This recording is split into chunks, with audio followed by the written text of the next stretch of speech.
Hello, beautiful people. Welcome to my channel. Hope you guys are good.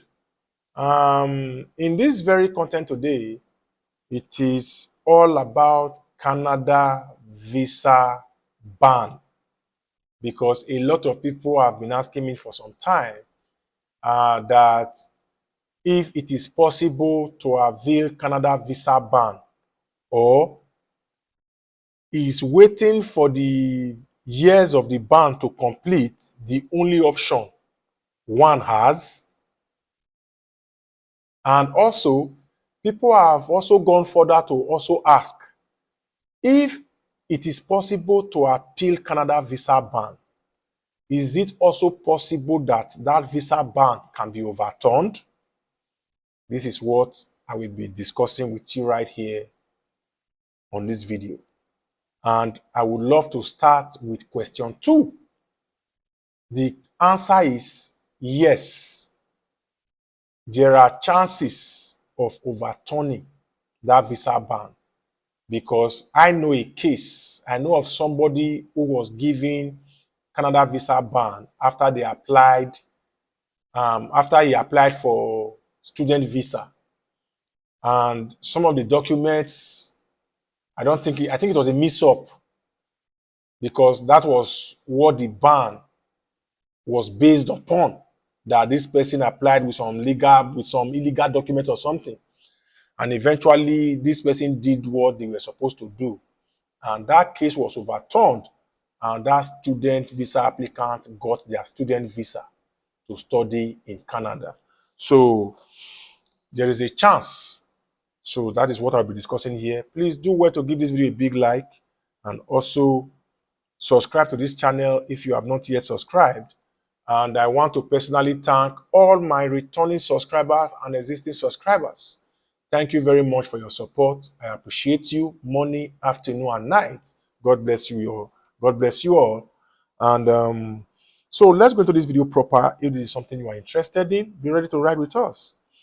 The first step to appealing a Canada visa ban is to understand the reason for the ban, because you wouldn't want a situation where you want to appeal without even putting the ban itself into perspective to understand if you stand a better chance of having that visa ban overturned.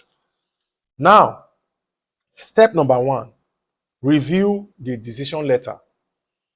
The first step is to carefully read the decision letter you received. It will outline the reasons for your visa refusal or ban.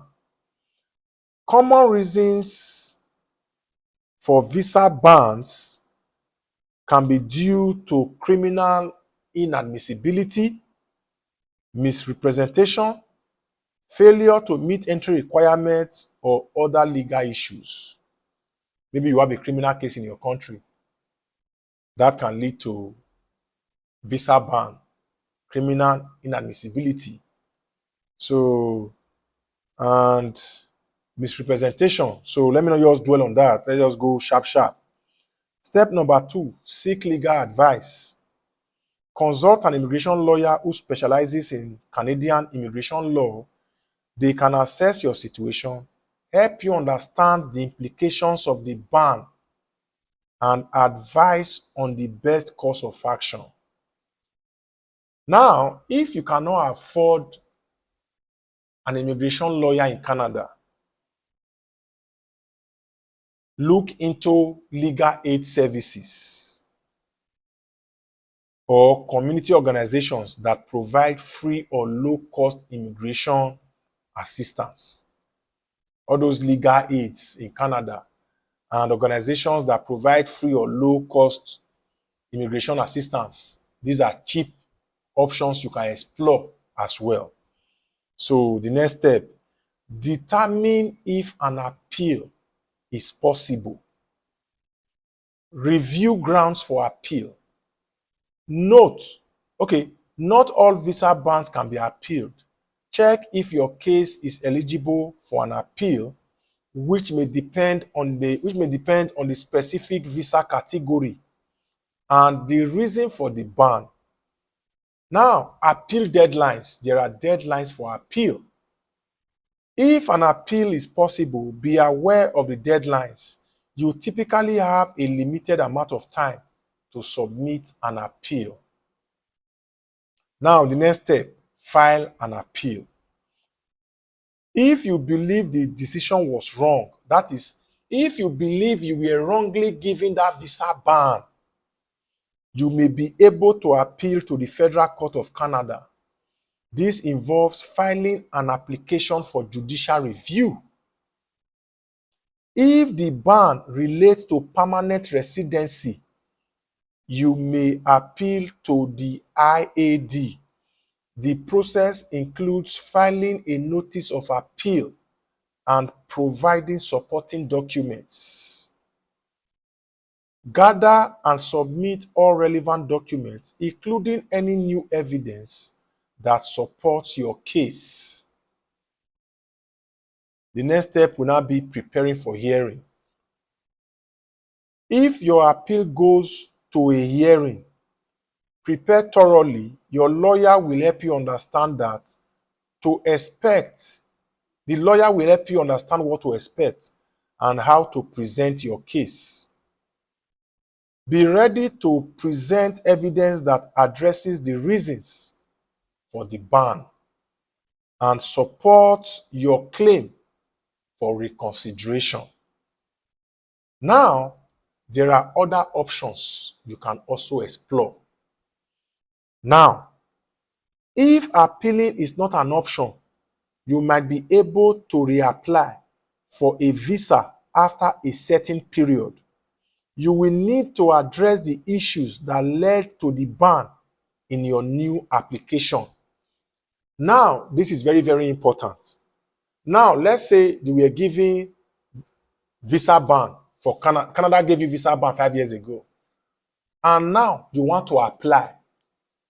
This is your new application. For those of you who are using travel agents or you are doing this application yourself, please, this line is very important. Don't take it for granted. In this your new application, after the years they gave you is complete and now you want to apply fresh. Don't pretend that they don't know that you were given ban before. They already know.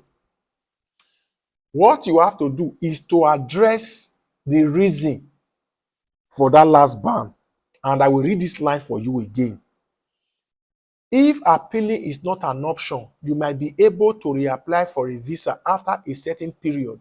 You will need to address the issues that led to the ban in your new application. What led to that previous ban? You have to say it. You understand? Because it even shows that you are honest. Because if you have been asked, if you have been banned or denied visa before, you say no. Even if you get everything correctly or correct, they will deny you because you have lied. So, for temporary resident permits, in some cases, you might be eligible to apply for a temporary resident permit, which allows you to enter Canada temporarily despite the ban. So you understand. Now, follow up. Now they want to tell us how to monitor the process of your appeal. Keep track of your case's progress and respond promptly to any request for additional information. Now, after submitting your appeal,